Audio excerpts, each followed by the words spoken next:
جانور کو غیر ضروری تکلیف۔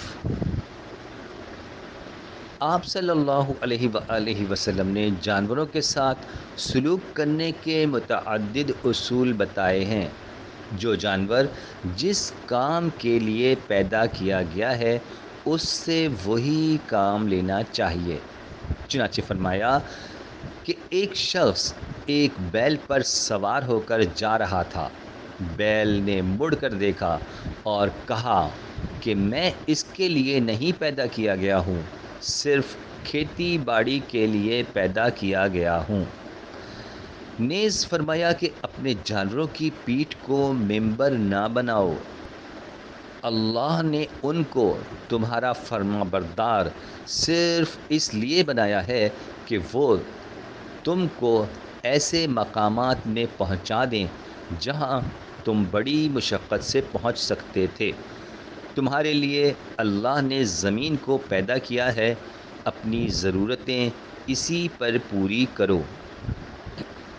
اگرچہ رسول اللہ صلی اللہ علیہ وآلہ وسلم نے بعض موقعوں پر اونٹ کی پیٹھ پر بیٹھ کر خطبہ دیا ہے، اس لیے اس حدیث کا مطلب یہ ہے کہ بلا ضرورت سواری کے جانوروں کی پیٹھ پر بیٹھے رہنا مناسب نہیں کہ اس سے جانور کو غیر ضروری تکلیف ہوتی ہے۔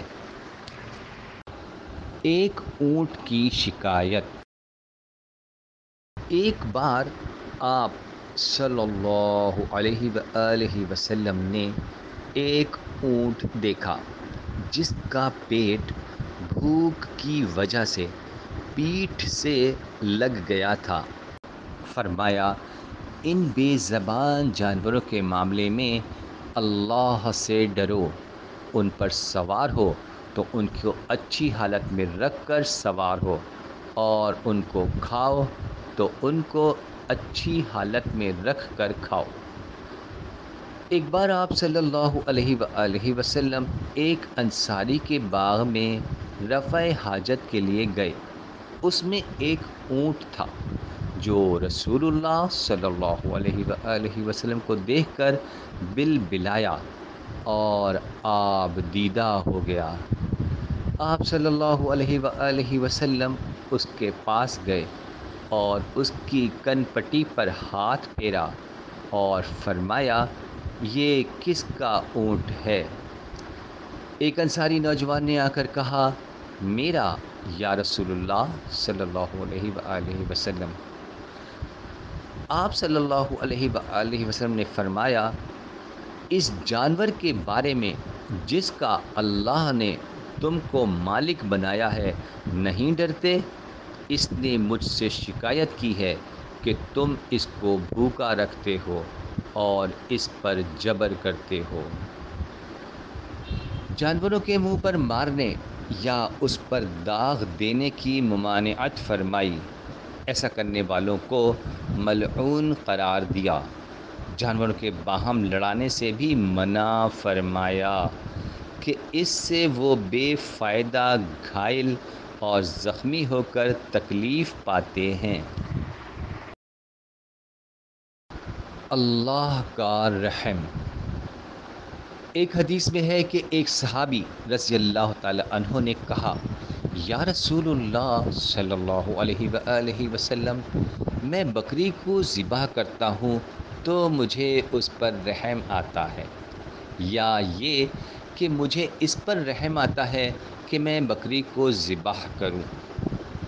فرمایا کہ اگر تم بکری پر رحم کرتے ہو تو اللہ تم پر رحم کرے گا۔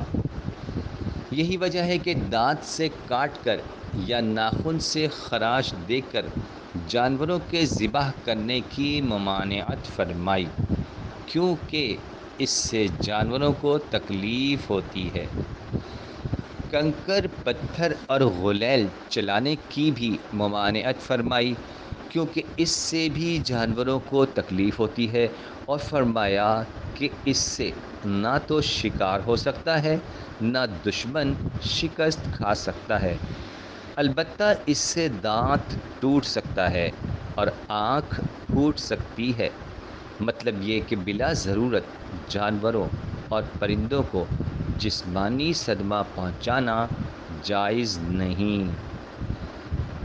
جانوروں کے ساتھ جو بے رحمیاں کی جاتی تھیں اس کا اصل سبب یہ تھا کہ اہل عرب کو یہ معلوم نہ تھا کہ جانوروں کو دکھ درد پہنچانا گناہ کا کام ہے، اس لیے رسول اللہ صلی اللہ علیہ وآلہ وسلم نے اہل عرب کو بتایا کہ جس طرح انسانوں کی ایذا رسانی ایک شرعی جرم ہے، اسی طرح جانوروں کی ایذا رسانی بھی ایک مذہبی گناہ ہے۔